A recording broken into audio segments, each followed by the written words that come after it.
अंबेडकर नगर के भीटी तहसील में खाद्य एवं रसद विभाग के द्वारा किए गए महाघोटाले पर कांग्रेस नेता शैलेंद्र तिवारी से गौरव वाजपेयी ने की खास बातचीत। आइए देखते हैं कि महाघोटाले पर क्या कहना है कांग्रेस नेता शैलेंद्र तिवारी का। उन्होंने क्या कुछ कहा।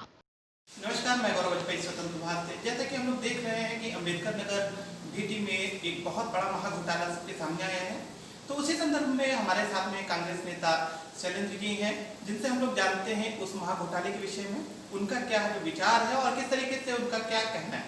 नमस्कार सर, ये जो महाघोटाला हुआ है उस संदर्भ में आपका क्या कहना है?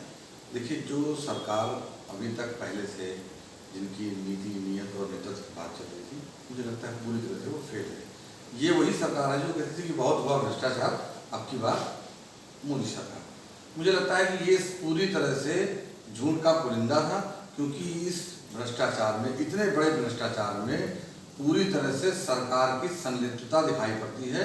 मुझे लगता है कि सरकार की मिलीभगत है। जैसे कि खाद्य एवं रसद विभाग के लिए ये कहा गया है कि जो वाहन वगैरह आते हैं उसमें भी कुछ मिलीभगत के चलते कुछ अधिकारियों के तहत ऐसा जो प्रकरण है जो सुनने में आया है, जैसे कि शिकायतकर्ता के द्वारा यह भी बताया गया है कि वहां पर जो कुंडलों में जो राशन वगैरह या फिर जो धान वगैरह भेजा जाता था वो भी प्राइवेट वाहनों से भेजा जाता है, जो कि पहले इसमें नियमावली की अगर हम बात करते हैं तो नियमावली के अंतर्गत तो जो एक लिस्टेड होते हैं और उसमें सब पंजीकृत होता है, तो कहीं ना कहीं से क्या लगता है आपको इस बारे में?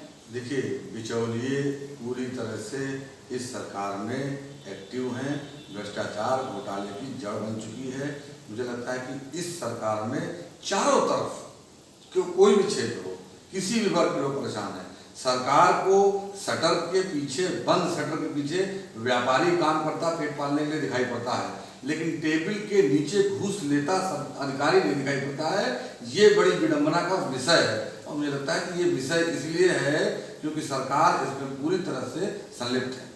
जैसे कि एक शिकायतकर्ता जो एक नॉर्मल आम इंसान है, उसने शिकायत की है, उसके बाद ये जांच बिठाई गई है, तो कहीं ना कहीं से उसके ऊपर भी ऐसा कुछ खतरा मंडराता दिख रहा है। देखिए, सरकार के खिलाफ इस वक्त आपने देखा होगा, एक पत्रकार ने नमक वाली बात वो कराई थी वहाँ अम्बेडकर नगर में, मिर्जापुर में। इस तरह के तमाम पत्रकारों की स्थिति इस समय क्या हो चुकी है। जो भी सत्य के खिलाफ, भ्रष्टाचार के खिलाफ आवाज उठा रहा है, सरकार उन्हें शिक्षकों के पीछे सलाखों में डालने का काम कर रही है। और ये बात तय है कि जल्द से जल्द यदि धनीराम जी को सुरक्षा नहीं मिली तो आप यकीन मान लीजिए, हो सकता है उनकी जान पर भी बन आए, क्योंकि ये सरकार भ्रष्टाचार खोलने वालों को, भ्रष्टाचार दिखाने वालों को छोड़ नहीं रही है किसी भी कीमत पर। अक्सर जैसे कि अभी आपने कहा और शिकायतकर्ता की शिकायत है कि भ्रष्टाचार का ये कारनामा कोई नया नहीं है। इस तरीके से सरकार के द्वारा आरोप और प्रत्यारोप का जो एक सिलसिला है वो लगातार चल रहा है,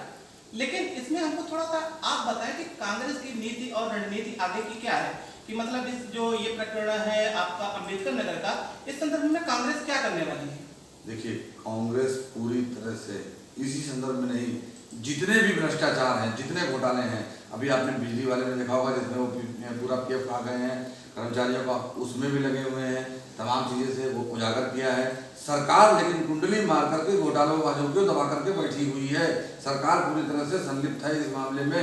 ऐसे ही सरकार ने बनते ही ये कहा था कि नदिया किनारे जो बना है रिवर फ्रंट, उस रिवर फ्रंट में फला फला अधिकारी जो है वो भ्रष्टाचार में लिप्त है। उसके बाद उसको उन्होंने डीएम बनाकर भेजा।